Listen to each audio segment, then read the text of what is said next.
তাংচিকে ডক্টরের কাছে নিয়ে আসা হয়। ডক্টর বলে কোনো সমস্যা নেই, কিছুদিন রেস্ট করলে ঠিক হয়ে যাবে। তাই তাংচিকে বাড়িতে পাঠিয়ে দেওয়া হয়। আর ওই বৃদ্ধ মহিলা, তার মানে সুচিন, তাংচিকে বাড়িতে নিয়ে আসে। তাংচি বাড়ির সমস্ত কিছু ওই মহিলার খুব ভালোভাবেই জানা দেখে তাংচি বেশ অবাক হয় আর মনে মনে বলে, এই মহিলা আগেও আমার বাড়িতে তার মানে এসেছে। কোথায় জুতা রাখা আছে, কোন দিকে বাথরুম, কোথায় পানি রাখা আছে, কোথায় জগ রাখা আছে, সবই মহিলা এত ভালো করে জানে কিভাবে? তাংচি তো সন্দেহ আরও বেশি করে বাড়তে থাকে। তাংচি বলে, দাদিমা, আপনার আমি অনেক কষ্ট দিলাম। আমার বন্ধু ইউ আসছে, সে আপনাকে আপনার বাসায় ড্রপ করে দিয়ে আসবে। এরপরে ইউ এখানে আসে আর দাদিমাকে নিয়ে চলে যায়। কিন্তু তাংচি মনে মনে সমস্তটা আবারও মিলানোর চেষ্টা করে।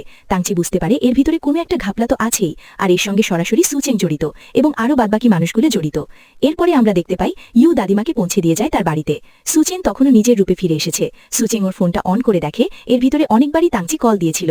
তাই ও তাংচিকে কল দেয় আর বলে, মিস্টার তাং, আপনি কেন আমাকে কল দিয়েছিলেন? তাংচি বলে, আমি তোমাকে কল দিয়েছিলাম কারণ আমি চোখে কিচ্ছু দেখতে পাচ্ছি না, তো আমার তোমার একটু হেল্প লাগতো এই জন্য, তাছাড়া কিছুই না, শুধু এই ঘটনাটা জানানোর জন্যই তোমাকে কল দিয়েছিলাম।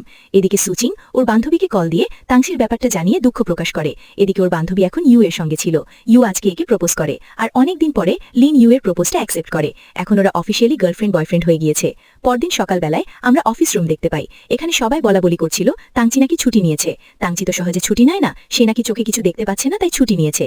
এখন সবার খুব চিন্তা হচ্ছিল। আর ওই যে একটা মেয়ে ছিল না, যে ভান্ডাই কোম্পানির সঙ্গে হাত মিলিয়েছিল, সে পুনরায় ভান্ডাই কোম্পানিতে আবারও জানিয়ে যায় যে তাংচি অন্ধ হয়ে গিয়েছে।